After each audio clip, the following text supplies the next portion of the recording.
a stellar panel lined up for you, and it is my privilege to introduce them to you one by one. Before I do that, what I would do is play a short clip from one of the Notebook videos. As most of you are aware, we at Notebook are an edtech brand who make short, crisp videos on every topic from the syllabus to help both teachers and students learn in this digitally connected world better. The way these videos work is if your teacher is taking an online class, they can start with this short video, which can take up about 20 to 25% of the class time and bring all the students to a common level of imagination and understanding about a particular topic. This helps in discussing the topic during the class.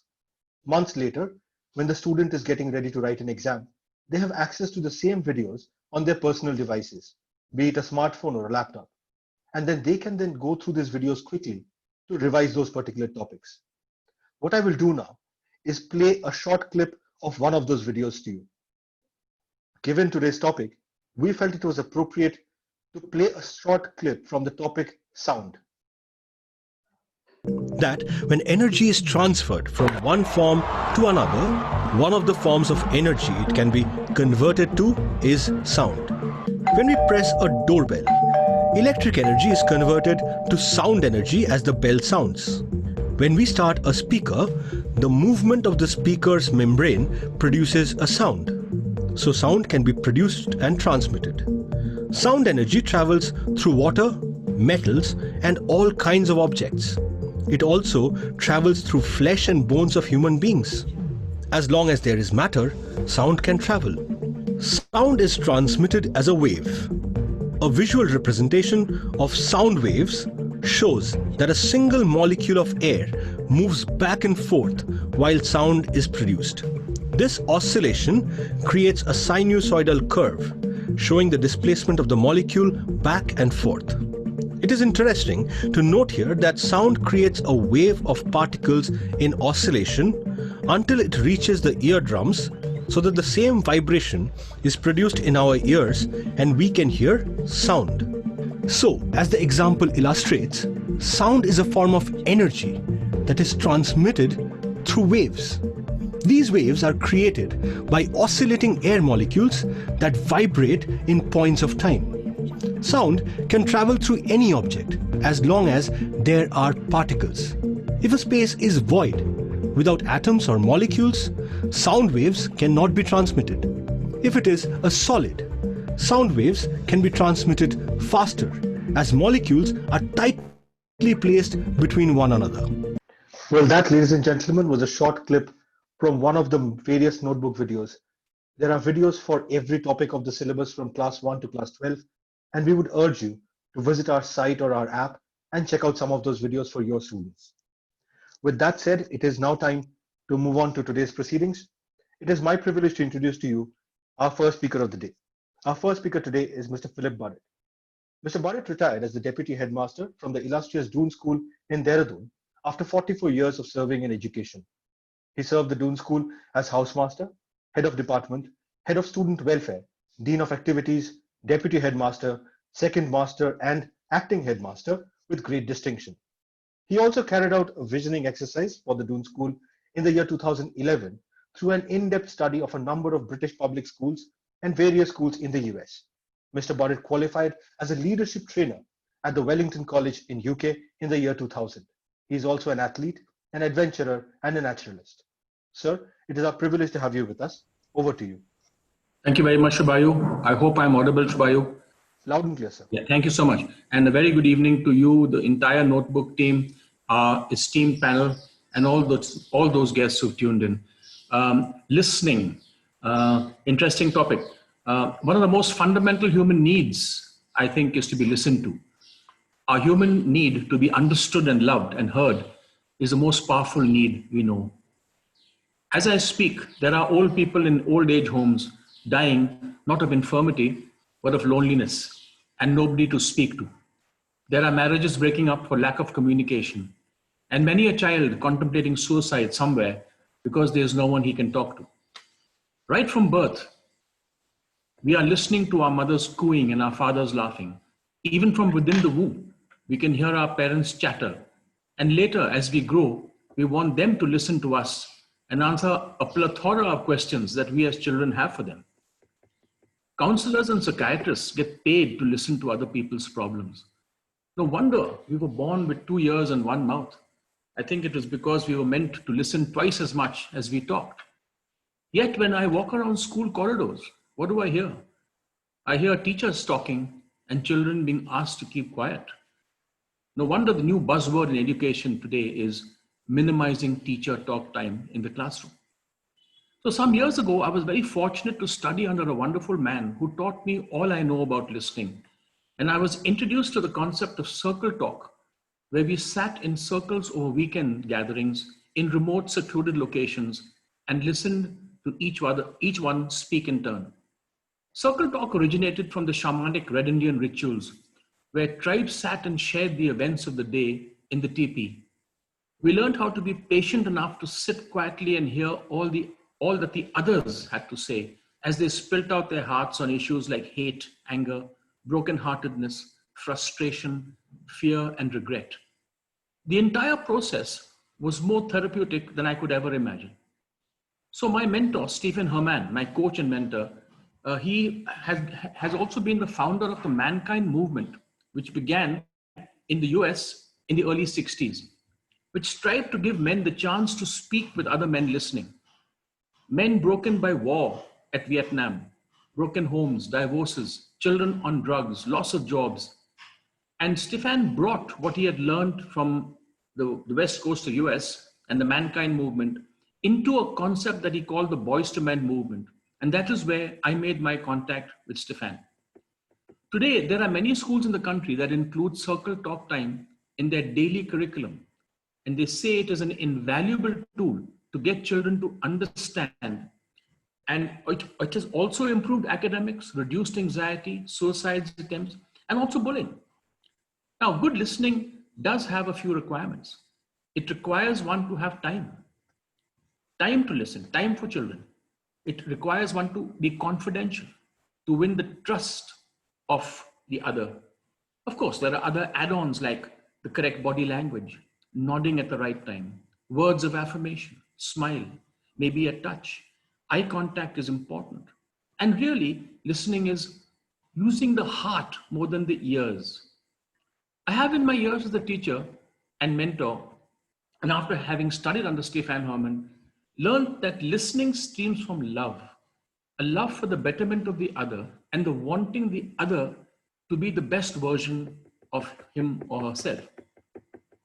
I have used circle talk models and, not only with staff and children, it's all over the place, even in the wild areas, in the jungles.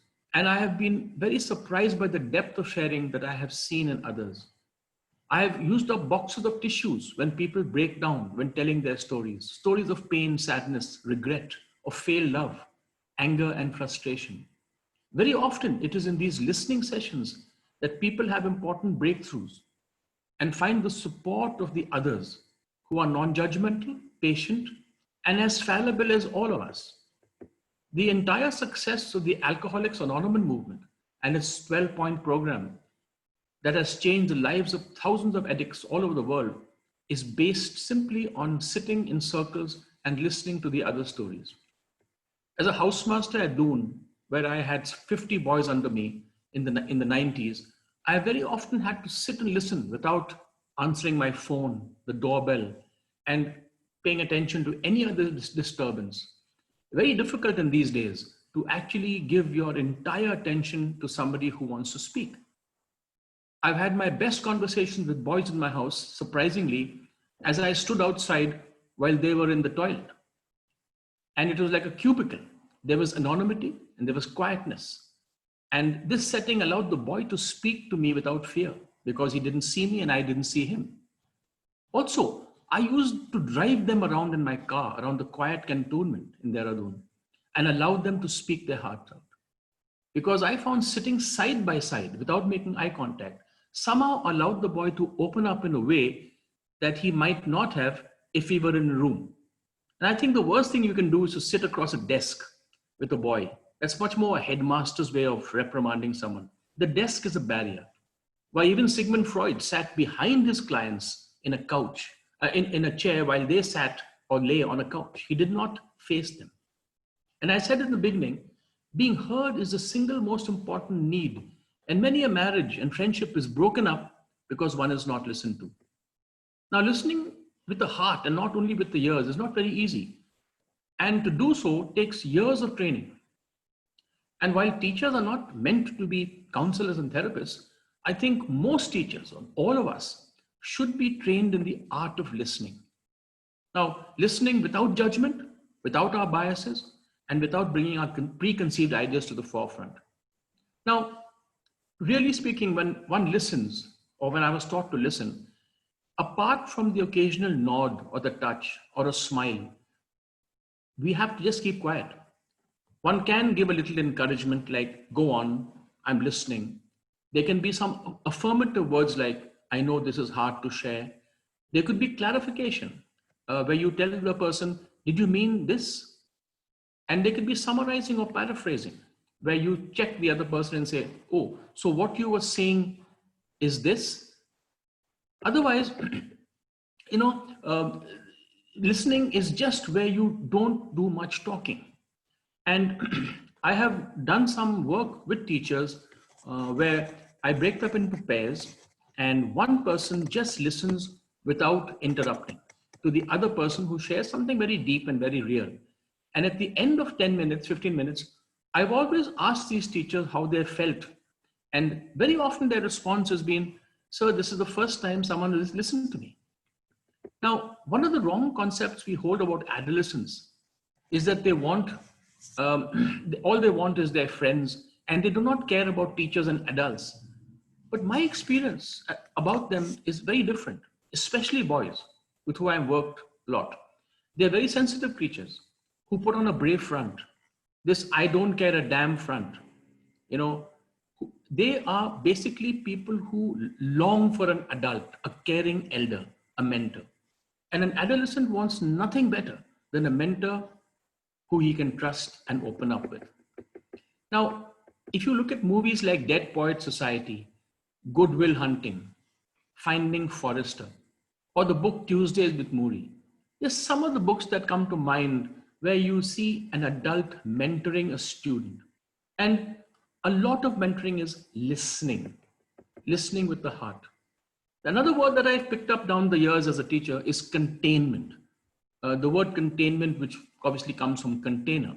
So when children come rushing into your room or cabin, full of anger, frustration, or over some injustice, some sadness, some loss in the family, some position not acquired, the job of the listener is to just be a container. And this container is filled up with a child's anger, frustration. It is only when the container is full and the child is emptied does he calm down, and then you could work out a collaborative process based on what he wants to do for the future. Now, another acronym that I have learned through Stim and Herman is the word FRAP, F-R-A-P, where F is fixing. Now, most listeners want to fix the problem. I've learned that there is no fixing because there is no problem. The R is rescuing. We don't need to rescue children. We need to listen to them. The A is advice. We adults are very quick in giving advice. The kid has not come for advice. He has come to tell his story. And the P is personal stories. A lot of us adults make the mistake of interrupting the kid and telling him of our stories. And the reason we do this is because no one heard our stories when we were kids. This brings me to the word empathy.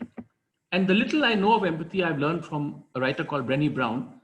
And she defines empathy, and she is not the same as sympathy. Empathy and sympathy are very different things. Empathy can be defined as the ability to put yourself into another person's shoes. To do this, one must be able to interiorize the situation and possibly to have had a similar experience that the other person is talking about, so you can identify it. Now, the example that she states is a person is sitting in a dark room, very depressed. Now, if you're showing sympathy, you would barge into the room, put the lights on and say, hey, what's happening? Why are you so sad? Let's go and have a drink. Come on, I'll take you for a walk. But empathy would mean coming into the room, leaving it dark, and sitting quietly with that person and not saying anything. That is empathy. Empathy is not changing the situation. It is actually saying, I'm here for you and I will do what you want. And the greatest human quality, I think, is compassion, feeling for another, which can be nurtured and taught to young children through examples. For example, the community service we do in schools, serving the poor, the needy, any type of community service, talking to children about people who are less fortunate than them, especially in this COVID times. There's so much we can teach children on the property of compassion. Now, this brings me to what we are facing now. My greatest admiration for teachers over the last 6 months who have been online with students 4 to 5 hours a day, preparing lessons, correcting assignments. While the children have not lost touch with their academics, where they have suffered really is in the physical and emotional side of life. Their games and sports and team sports in particular has been lacking, unless of course they have access to clubs and sports centers. On the emotional front, without a teacher, elder or a mentor to hear their problems and pains, children have been locked up with frustrated, worried, stressed out, and often unemployed parents for so many of their own problems that they're not in a position to help them, their children. Teachers these days, having mastered the art of online teaching, must now turn their attention to online group therapy and listening. They need to suggest good movies, books to read and experience, and engage them with daily, everyday issues. They need to engage the children in conversations online which start with, what do you think about? What in your opinion is? Teachers need to listen to the children's dreams, their plans, the books they have read. What are they worrying about? Another form of listening actually is to listen, to see them play while they're alone or with their friends without letting in that they're being watched. So much can be learned by simply being present to children and aware. The 6 months of COVID has in a way brought us all together. We are more able to talk, be at home, do things that we had no time for. Yet it has alienated us from our friends, family, grandparents. We wear masks and cannot hug each other and cannot socialize. And we now are in a greater need to want to speak and to be heard. Mental health issues are a growing problem. And so it is incumbent on all of us teachers to keep an open mind.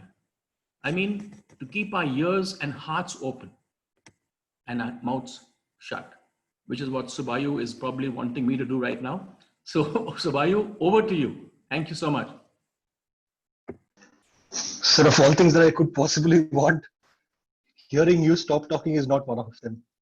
As always, sir, fantastic to have you open this topic up for everybody with your wealth of understanding and expertise. It's always been a privilege to have you on these sessions. With that, ladies and gentlemen, it is now time to move on to our next speaker. Our next speaker is Ochin Bhattacharya. Ochin is the founder and CEO of Notebook. A chartered accountant by training, he was a director at Deloitte prior to starting Notebook. Ochin has worked in India and abroad in various senior capacities in GE, PwC, KPMG, and Deloitte. He is an avid reader and a passionate traveler with a keen interest in economics, history, literature, and philosophy. He is a regular speaker at various forums and chambers of commerce and also contributes articles to numerous publications regularly. He is also on the board of some of the most renowned corporates and contributes significantly to their brand strategies. Ochin, over to you.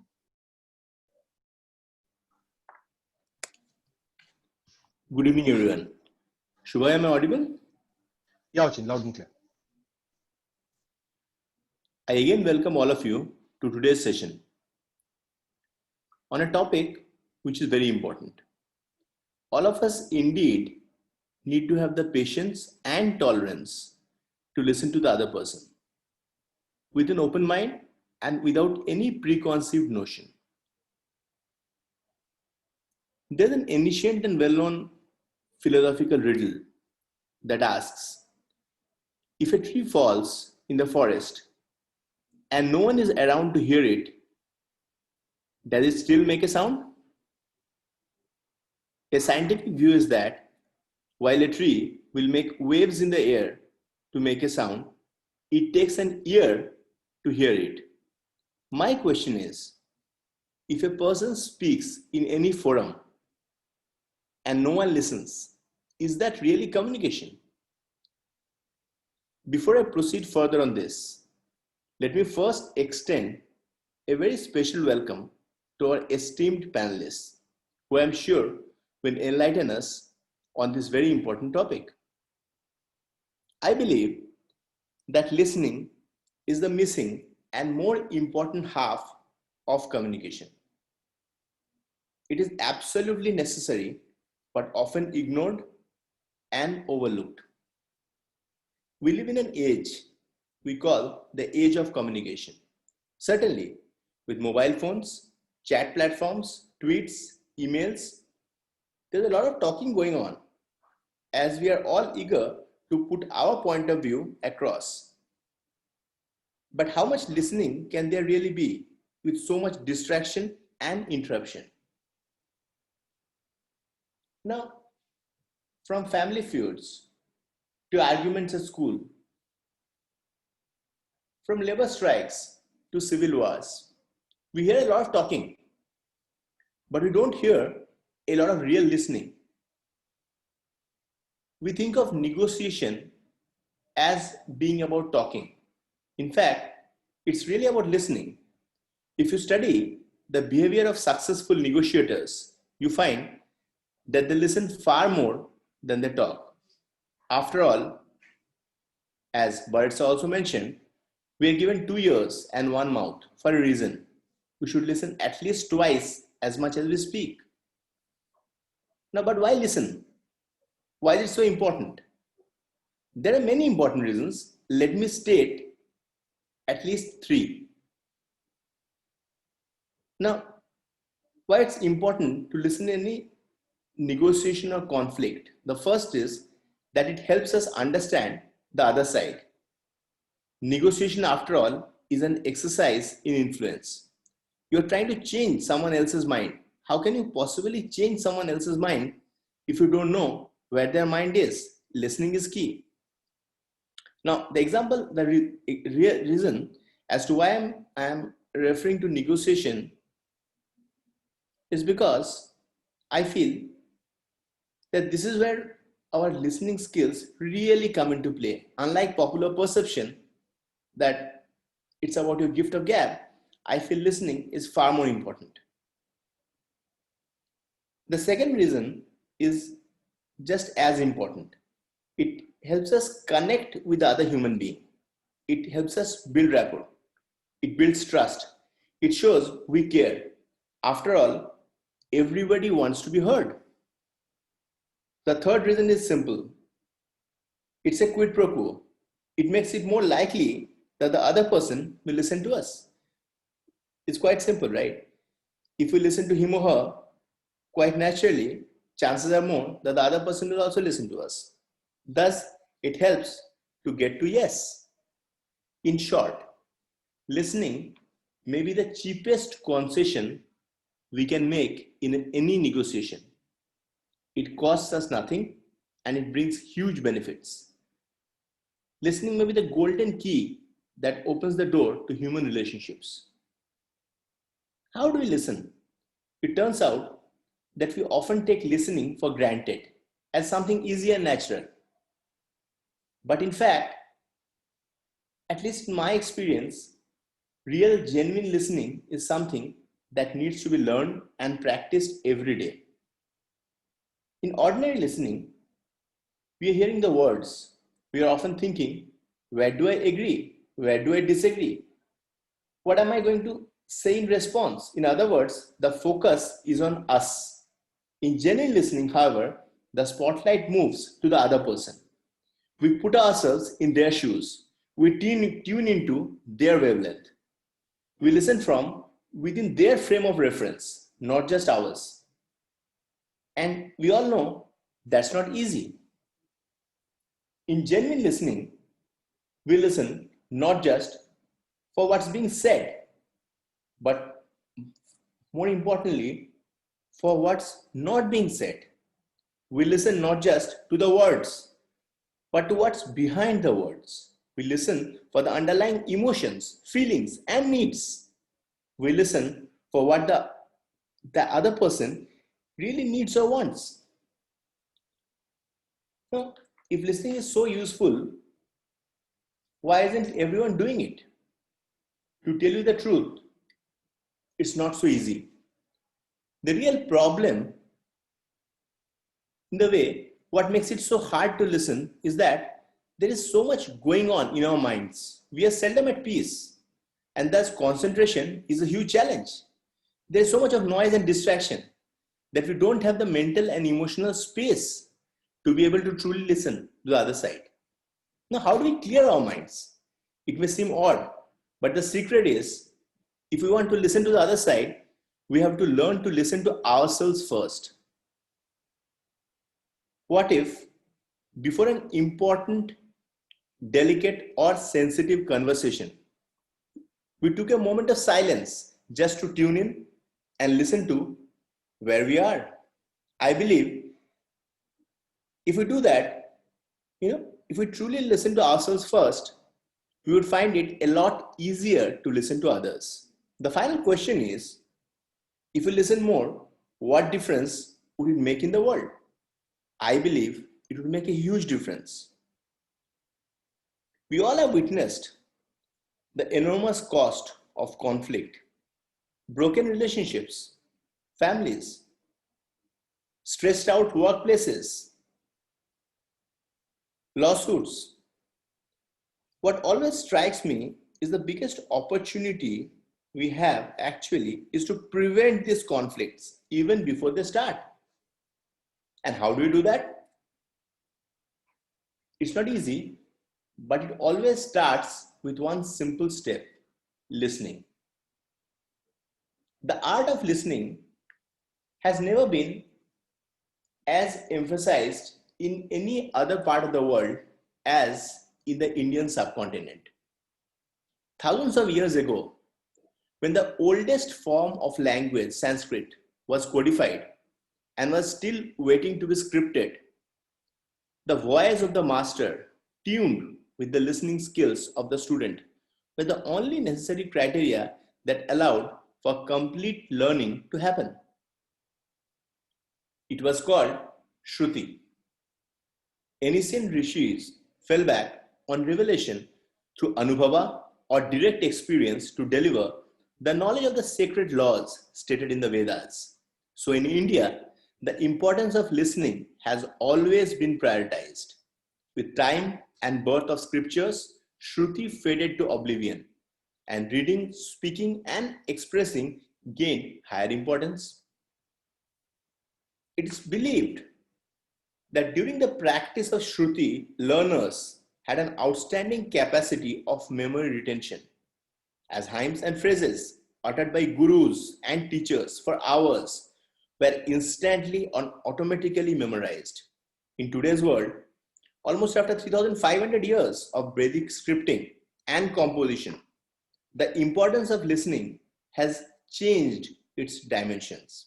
The art of listening has transcended from the need to think, understand, and memorize to just able to interpret, hear, and translate it to words.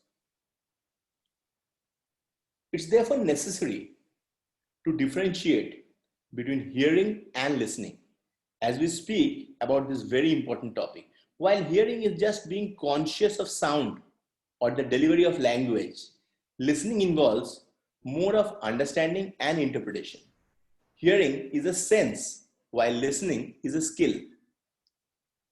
We are aware that our dominance over our mother tongue at an early age simply begins with repetitive listening. A child gets more accustomed to the phonetics of his own mother language simply because of the frequent use of the language commonly used at home. So as to be able to listen is not only a much needed virtue, but also one of the most predominant ways by which a child can improve his reading, writing, and communication skills. It's amazing to find some research talk about listening skills becoming more and more important for perfect business functionality. It's important to be an active listener at your workplace, at public forums, at places where you are perhaps the key decision maker. Better listening powers can only stem from better levels of concentration, as I said earlier. In fact, research finds listening is almost an unused potential. Now I'll share a case study. At an interesting study conducted by University of Minnesota, the listening habits of business and professional were tested. Businessmen and professionals were tested, only to be found that the average retention power is less than half of what was heard. In the same university, a subsequent research proved that professionals and students who participated in an active listening session. So first was prior to the session, the results of the survey, phase 1, phase 2, an active listening session, and then again taking the scores. Thus, they had improved listening abilities by 25% to 40% as a result of the training imparted to them. Thus, in the most recent decades, the importance of listening skills started gaining, and some states like North Dakota and Phoenix in US have already started delivering listening sessions from elementary grade to the high schools. Now, what makes listening so important? The importance of the unspoken word has become more vital than the written word. And quite so obviously, even in our own lives, we feel that which is constantly told and retold gradually loses its importance over facts that are understated, underspoken, and communicated in silence. You're more likely to pay attention, or in other words, intently listen to music or revelations that are lesser told or verbally expressed. This, however, is more applicable for ordinary speaking or common language. Now, quality listening has many great advantages. Most importantly, it has the power to heal. The benefits of hearing to good music has proven psychological effects such as antidepressant, mood elevation, mood relaxation, and at times even spiritual healing. Famous musicians refer to sound as Nada Brahman, meaning sound is God, or sound is the origin of all. So listening to pure music is believed to help us relate to our own origins faster and help unravel the unexplored inner self as one of the beauties of nature. Now, when it comes to students, focused listening to good songs and music also appear to have long-lasting effect. Again, in an analysis of US Department of Education data on more than 25,000 senior secondary school students, found that students who highly engage in instrumental music during their middle and high school years show significantly higher levels of mathematical proficiency by grade 12. This observation holds regardless of students' socioeconomic status. A similar study found that young children provided with instrumental instructions score significantly higher on tasks measuring spatial temporal conjugation, hand-eye coordination, and arithmetic. Now, even very recently, closer home, in our Together for Education webinar, we have heard A.G. Anangamohan Prabhu, the spiritual preacher, and Swamiji from International Society of Krishna Consciousness, advocate the importance of listening to speaking in the ratio of 2:1, indicative of 2 ears and 1 mouth. Thus, according to him, it was important to hear more and speak less to fast enhance our mental and psychological growth process. Besides, we ourselves witness many successful people in the industry, corporates, and other sectors who are better listeners than speakers. It's probably one of the key reasons they have excelled in their own lives. The best virtue, now coming to a real life scenario, like an interview, the best virtue of a key interviewer is perhaps being a good listener at first and then be an interviewing speaker. Similarly, the most appreciative quality of any celebrity interviewee are his or her ability to interpret the questions of the interviewer and best address them in a public forum to leave the ultimate mark on the show. Now, good and fast listeners often become fast language interpreters as well. It is more likely that you develop multiple language speaking skills simply by listening to people from various socio-cultural backgrounds and retain the language skills. When you hear more, you are more likely to remember more.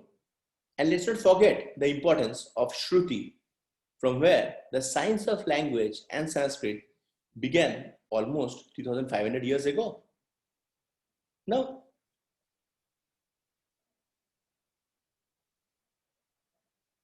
what is our dream? A listening revolution that can turn this age of communication into an age of listening. In other words, an age of true communication. Imagine for a moment a world in which every child learns to listen at an early age. What if we taught listening in schools like we teach reading as a core skill? After all, listening is how you read people. Imagine a world in which parents learn to listen to their children. What better way, after all, is there for us to teach our children to listen to us than for us to listen to them? What better way for us to show our children that they truly matter? What better way is there to show our love as an extra bonus?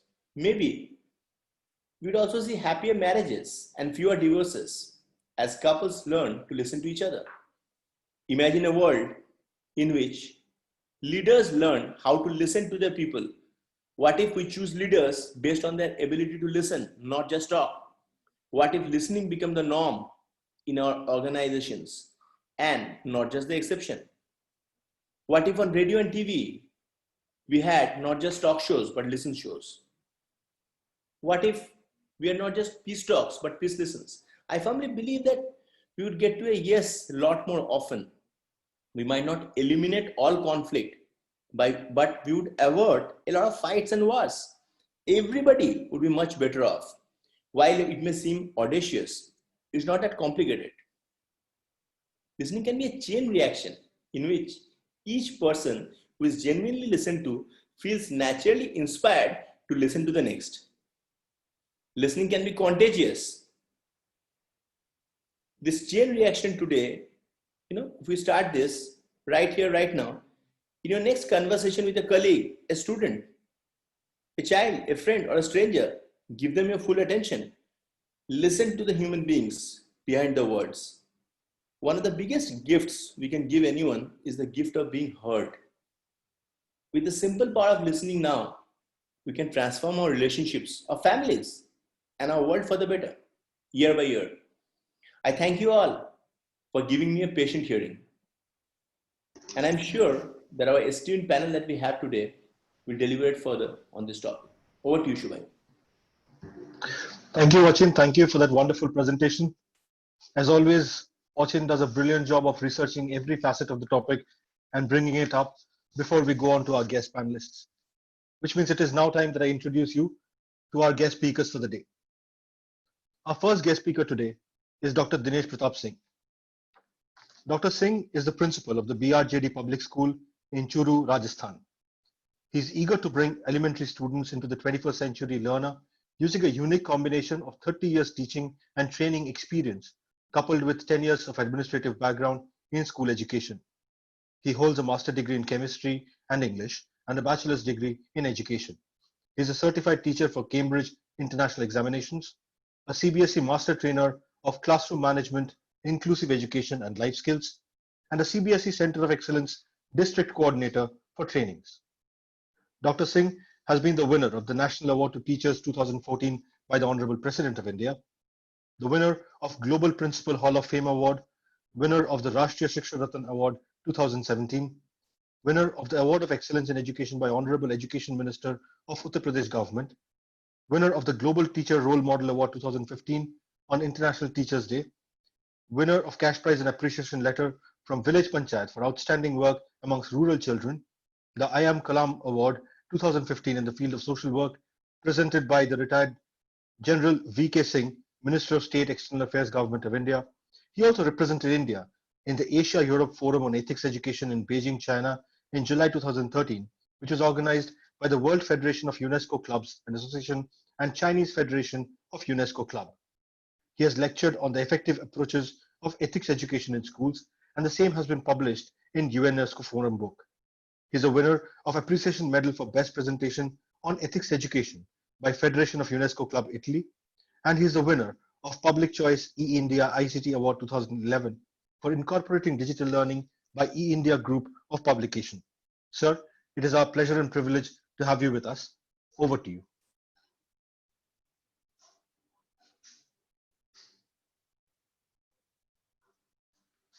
Dr. Singh, can you hear me? Yes. So thank you. Am I audible now? Yes, sir. Loud and clear. Okay. So first of all, I thank the notebook team.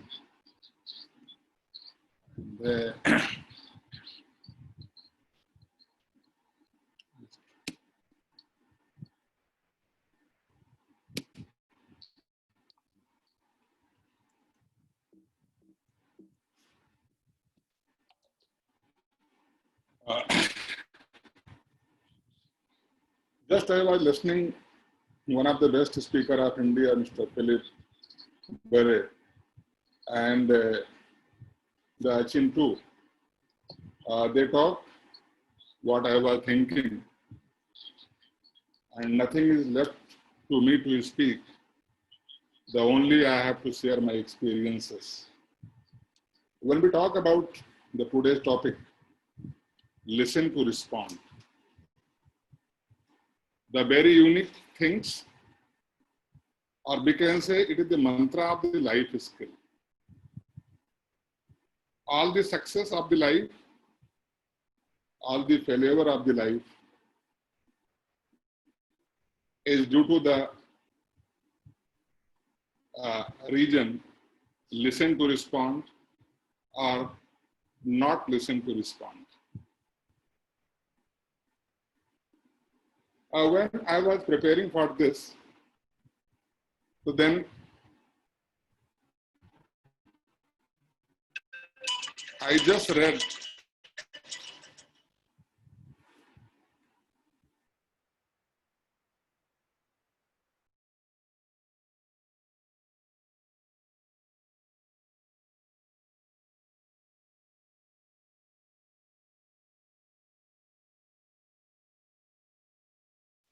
some of the thought also. You listen to what you want to listen, not what you being said. You go on continuously interpreting according to your prejudice.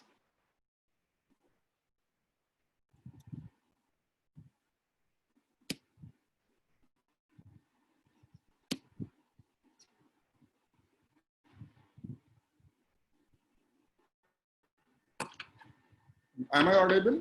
Or the internet? Yes, sir. We can hear you, sir. Okay, fine. Your mind is continuously interfering. What reaches to you is something else distorted, disfigured, maybe so distorted that it is almost the opposite of what has been said.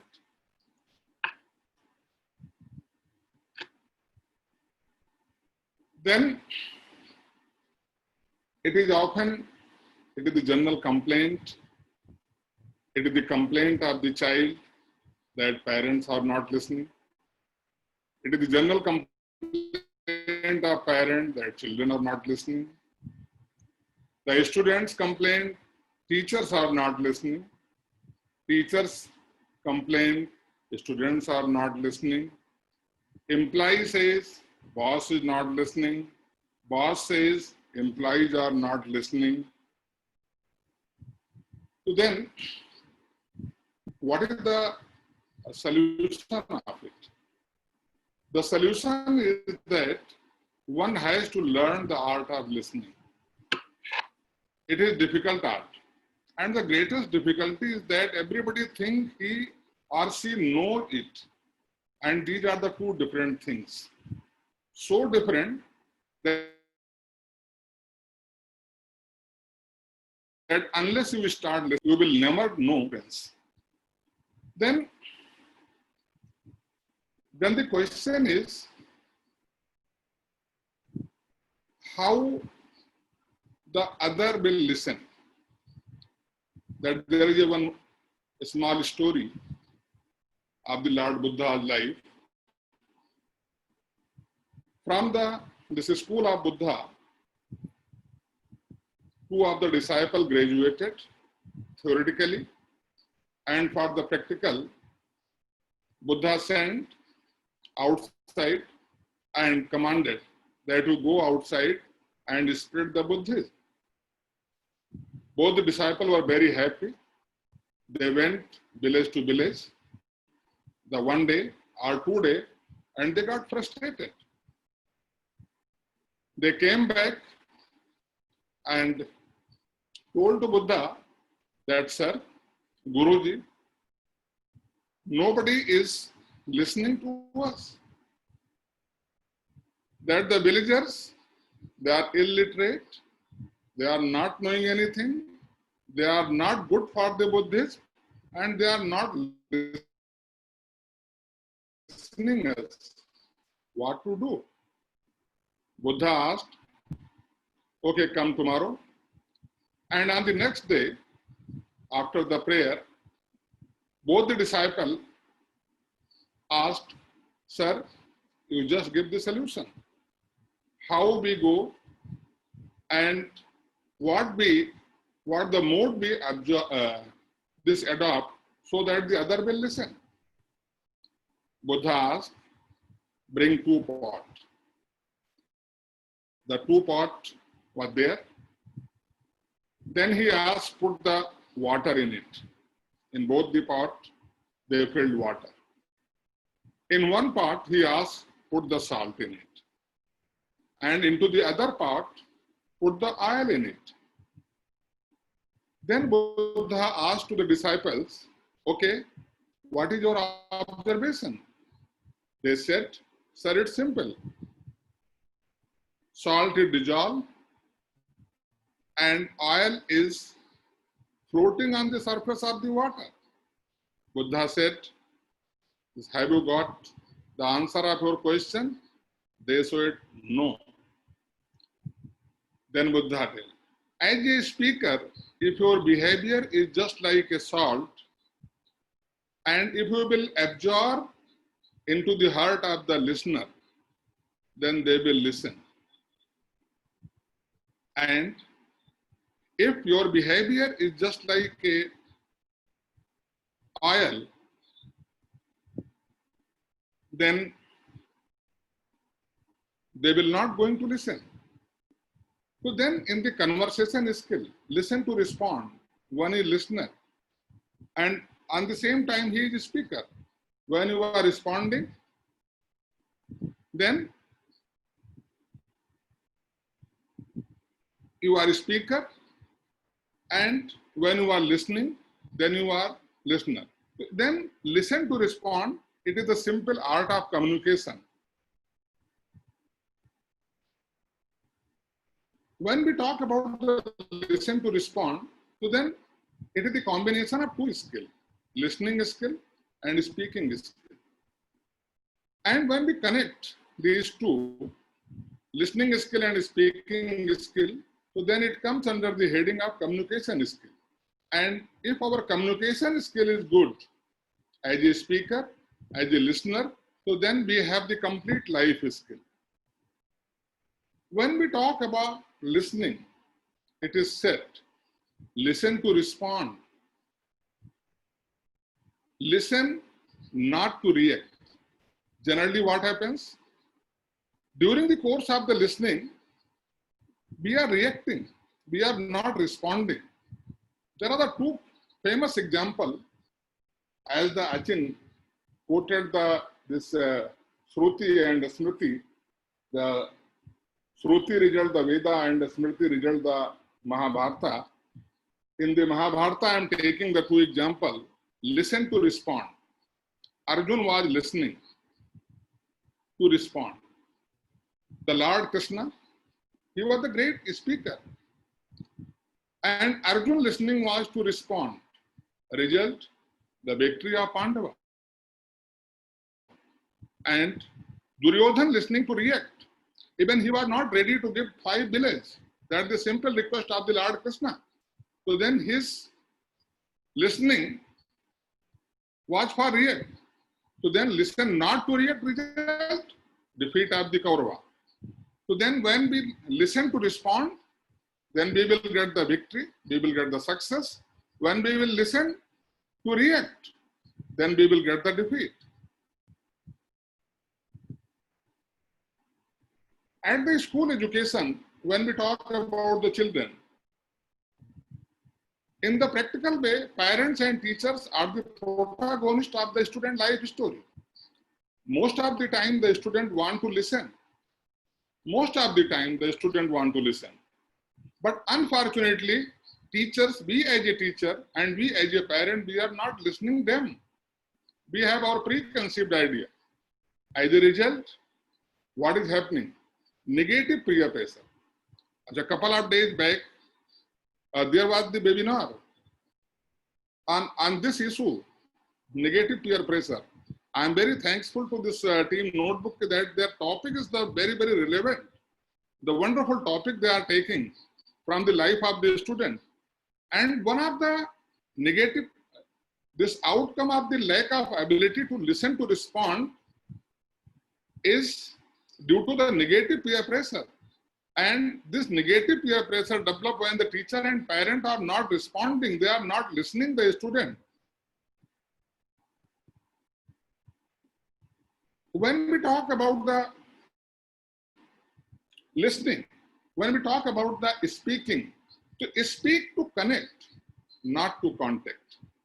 The most of the time inside the class, we are in the contact with the student. The most of the time, even the teachers are not knowing the name of the student. They are identifying the student with the roll number only. I always say that the students are not a roll number. Connect them. One of the best example of the connection with the pupil is our beloved Prime Minister. That way of listening, how we listen, there are various ways. It may be verbal, it may be not non-verbal. When the PM is doing Man Ki Baat, so then he is doing research. He is taking the, we can say, this various aspect of the different sector of the people, and then he is responding, he is connecting. One of the example I would like to add that in my school, every year, twice or thrice, I am organizing the one program that is the Speak Out, We Are Listening. In that, we are taking the 1 class or 2 class student and they are sitting simply, team of teachers are sitting and they are asked that they write the simple one sheet and they write their problem, except the problem of the academics. When we motivate them, so then they are writing their problem and you will be surprised to know that they are having such type of the problem that their parents are not responding, and in most of the time, about 10 to 20% students, they are writing that they are not in the love with their parents. Rather, we can say that they hate their parents. And we as a parent, we are thinking that all the students, all the children we are taking care of them. So then when we are not going to listen to the students, when we are not going to listen our sons, our daughters, our children, so then such type of the negative thoughts develop, and not responding properly. When we are not listening to respond, when the people are not responding to our, so then what is happening? That the broken relation, broken family, this arrogant student, such type of results occur. So then the thing is that we have to listen properly. When we have to listen, but at the same time, that the question is how we listen. That the role of the listener is not only for listening. It is not important that all the 100% job is of the listener. It is the 50-50% stake, that the 50% of the listener and 50% of the speaker. So then the question is how we improve our effective communication. There are few points on that we have to work. Try not to interrupt conversation. Rather, try to listen actively. Try not to raise voice. Rather, try to speak softly.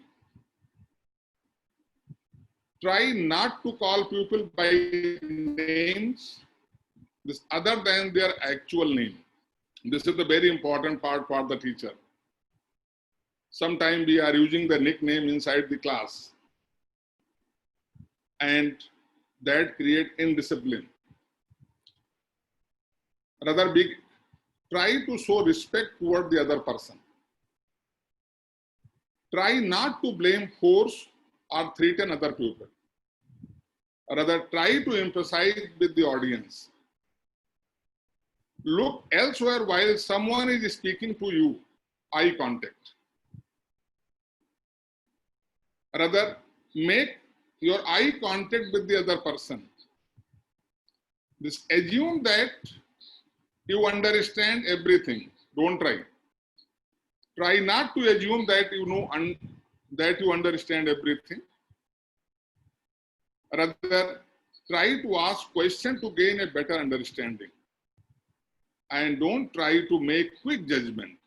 It is said, give a pause of the few seconds before we speak.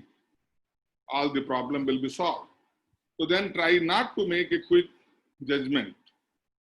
Rather, try to wait to get to know the other person better. So then these are the few points. If we just adopt in our daily conversation, so then our listening skill, or we can say we can say communication skill to be improved. Respond, don't react. Listen, don't talk. Think, don't assume. It is a very famous quote of the Honorable Dalai Lama. When you talk, you are only repeating what you already know. I repeat it. When you talk, you are only repeating what you already know. But if you listen, you may learn something new. There are few teaching strategies to help students listen properly. Get to know your student. I said earlier that you must know each and every student. And this is possible only when you will engage yourself, when you will involve, and when you have the empathy with the student. Talk less and allow student talk more. Most of the time that the teachers talk more and the student talk less. And that is the teacher-centric learning, the lecture method. But in the child-centric learning, it is said that talk less and allow student talk more. And when the student will talk more, certainly you will gain the respect. They utilize educational technology. In this time, it is very important that you use the technology. Carefully select a movie, documentary, or the educational app. Even if you just look at the work of the notebook, earlier I was a part of the 6 or 7 webinar, and beautifully they are using their app and their content material. So then carefully utilize any educational app for the student and give a student listening talk from them, because it is the technology which help you more. Listen to their question. At this pandemic time, one of the problem with the student, one of the problem with the parent, and one of the problem with the we can say teacher, that how we connect to the student in this online. One of the general observation, the number of the parents, they are approaching me and they are sharing that sir, their children are not studying properly. The online teaching is not up to the mark. Students are taking the gadgets. They are sometimes they are on the screen, and after that they are off the screen, and they are more and more prone towards the game and the very famous game, the PUBG. What should we do? I did one of the experiment, and just I would like to share that how to connect to the student. I have and I have student that they at least 14 to 15 hours they are on the game. I make a phone call to them, and as a principal, I told, okay, we have one game, and I ask that you and me, both we will play the game, and then the students were very ready that the principal is going to play the game with him or her. I asked to the student, okay, that the condition is, first of all, you complete your work. Show your all the work, show your all the assignment to your teacher, and then we will come online Ludo.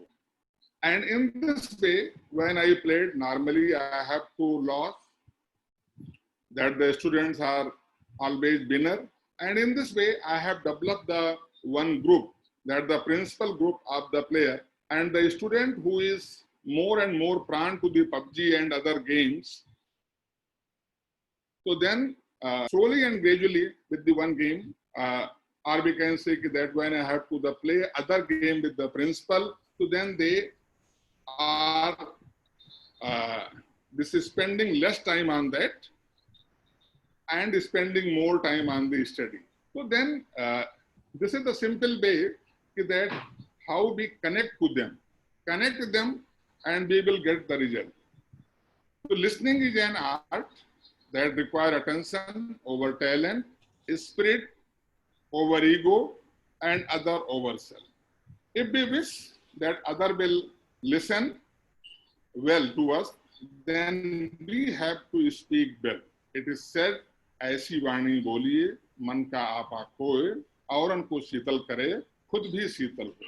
Thank you very much.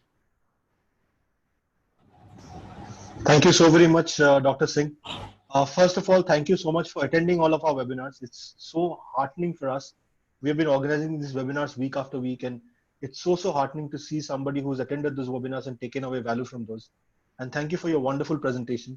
I'm sure everybody who's attending is enriched because of attending this. Thank you. Thank you so much for being here today. Thank you. With that, ladies and gentlemen, it is now time to move on to our next speaker. It is my privilege to introduce to you Dr. Lalit Saxena. Dr. Saxena is the director of the Times World School in Dehradun. He is a lifelong educator and a freelance writer. He has been a practicing child specialist who has worked as the medical officer in many reputed schools of Delhi and Dehradun. With over 20 years of experience in working with children and their families, he has been a major part of family counseling in the communities where he has worked. It is our privilege to have you. Over to you.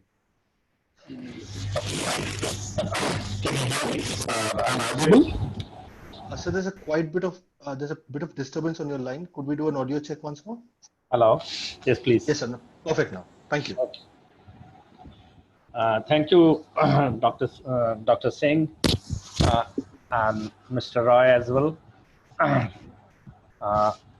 My previous speakers have covered the topic given to us, and I have no other option but to slightly digress from it. I hope you permit me on that. As a counselor as well as a child specialist, we have been counseling parents on various listening skills and all those. The first thing which generally we tell parents is, if you want to control children, listen more and preach less. So this is a sentence where they have to start listening to them more. If they listen to them more, this is the first exercise they are preaching their children, and they will also do the same. So let's listen more, preach less. You know, sermons and all put them off. But then the moment they start listening to them, it is not only they're waiting for their chance to speak. They will have to understand what the parents or what the other people are saying. So listening more, preaching less, give suggestions more, give advice less, praise more, and criticize less. These are the few golden words generally we say regarding this. And just how much time do I have? Because I believe I am the last speaker, I believe. Now, the parents, generally the parents are in a habit of saying just yes and no to their children. You do this, you don't do this. And now we find either it is in a form of a nagging or labeling or shaming or even threatening and all. So all these form of things, the children will not be able to listen to them. Most of the time, they will be able to react to these things. So one should see that when they're speaking something, the other person who's listening should be, whatever they speak should be sweet enough, should be explanatory enough for them. So from my side, in fact, when I was writing a book on child behavior and all, I asked so many of them. I wanted to listen to many parents as to what they say. So when I told them that I was writing a book on child behavior, so they all said, look, the children are too rude today, and they have no respect for adults, not for any property or not things. They don't have any morals and no ethics. So then I told them why it is so, why the children are not listening to their parents, or they're not behaving the way the parents want. So there are so many options it came. For example, they said, look, it is TV, it is music, it is cell phones or internet. Because of that, they are misbehaving or not paying attention to the parents, and they're not listening to them. So the other option which came was the mothers are working, they don't have time for them. The other said the fathers don't take their job seriously, perhaps the school don't discipline them enough. And because the families, they have moved away from religion, and because some of the families, the children are too pampered. So that is why they are not behaving well. But what we actually found is those children were not listening to their parents and are not obeying them, were largely because initially the training which was given from birth was not appropriate enough. So the first one, for example, suppose we always say that if a child lives with criticism, he learns to condemn. The other way around, if the child lives with hostility, he learns to fight. If the child lives with ridicule, he learns to be shy. Similarly, if a listening skills which are imparted, whether the parents are paying enough attention to them, when the questions, children are asking questions from them, are they actually giving more time to them? Are they listening to them? Are they answering? Maybe the silly questions are there which are meaningless sometimes, but for children, they are very important. And if the parents are listening to them, children also get into a habit of how to peacefully and meaningfully listen to adults and other people. So this is a training which is imparted from childhood and in the families, how they listen to each other, how they debate or discuss on each other point. Is it only they're just waiting for their turn and to speak up? Listening is really meaningful listening and what the other person is saying. Then then you can get the motives, or you can then later on put your point of view. And most of the time, the other speakers have elaborated on these skills. Everything has been covered by my worthy colleagues. But for me, these are the points which we want to tell you, that listening skills are developed in our families, and the parents and all, they have to take the responsibility how to listen to the children, how you listen to the speakers, how to listen to your teachers and all, and how, and then react to it. So these are the etiquettes, manners, as well as the methodology where you can gain much more from by listening it actively from them. Thank you very much. I think with this, I end my discourse. Thank you so much, sir. But there is really no limitation on your time in case you're worried about that. Okay. Actually, In case you want to, I mean, there's no compulsion either. no. It was only because the topic was fully covered and all, and I have very little to say. And a small part I have said about the counseling part. Thank you very much. All right. Thank you so much, sir, for sharing that with us. Having been a counselor, your perspective on this was particularly enriching, and you brought in such a different dimension to it. Thank you. Thank you for being part of this.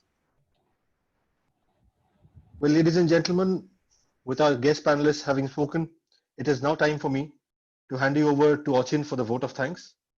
Ochin, can we have you? Sure. I think a great session we had, and some very nice insights and perspectives. Barrett, sir, I think the way you defined empathy is something that is a very relevant and pertinent takeaway for all of us. Very aptly spoken, I must say. Dr. Singh, great example. I think Mahabharata is indeed very relevant. As a country, we have so much of history and culture that we always have inspiration and examples in hand.